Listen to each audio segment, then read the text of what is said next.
ఈ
రోజు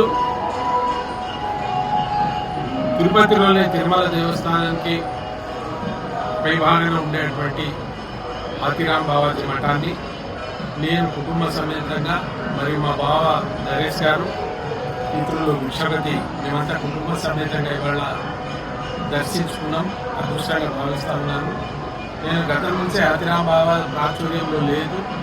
ఆతిరాం బావానే వెంకటేశ్వర స్వామికి ఆ స్థాయిలో తీసుకొచ్చినటువంటి ఒక మహనీయుని జయంతి కానీ లేదా అతనికి రావాల్సినటువంటి ప్రాముఖ్యత దేశవ్యాప్తంగా వస్తా లేదనే ప్రయత్నంలో చాలా ప్రయత్నాలు చేశాం. నేను అదృష్టం అనుకుంటా త్వరలోనే మన ఆంధ్రప్రదేశ్ ముఖ్యమంత్రి నారా చంద్రబాబు నాయుడు గారిని, పవన్ కళ్యాణ్ ఉప ముఖ్యమంత్రి గారిని కలవడానికి ప్రయత్నాలు చేస్తా ఉన్నాం. గతంలో ప్రభుత్వం ఇచ్చినటువంటి ఏదైతే ఉత్తర్వులు ఉన్నాయో బంజారాలతో ఒక ట్రస్ట్ బోర్డు వేయాలని, అది పెండింగ్ లోనే ఉంది. నేను ఆ ప్రయత్నం చేస్తున్నాను. నేనేమో కోరగాని కోరికలు అడగడం లేదు, లేదా మాకు లేనిది అడగడం లేదు. మేము ఆతిరాం బావాజీ ఆ జాతి వారసులం. ఈ దేశంలో 15 కోట్ల మంది బంజారాలు ఉన్నాం.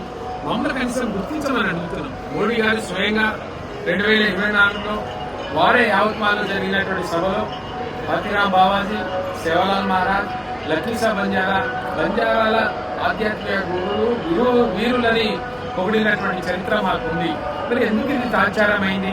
అనవసరంగా ఆతిరాం బావాజీ ఏదైతే చరిత్ర ఉందో దాన్ని పెంపొందించవలసి పోయి ఇటీవల మళ్ళా ఆంధ్రజ్యోతిలో ఒక ప్రముఖ పేపర్లో ఆస్తులు మటుమాయమవుతున్నాయని, అందుకోసం నేను రాష్ట్ర ప్రభుత్వాన్ని, కేంద్ర ప్రభుత్వాన్ని ఒక మాజీ ఎంపీగా, ఒక ఆచార్యునిగా, నేను భక్తునిగా ప్రాధేయపడతా ఉన్నాను. దయచేసి ఇటువంటి ఈ ప్రకటనలు రావద్దు. ఆతిరాం బావాజీ ఏదైతే ట్రస్ట్ బోర్డు వేయాలనుకుంటున్నారో దాన్ని వెంటనే వేయాలని నేను చంద్రబాబు నాయుడు గారిని కోరుతా ఉన్నాను.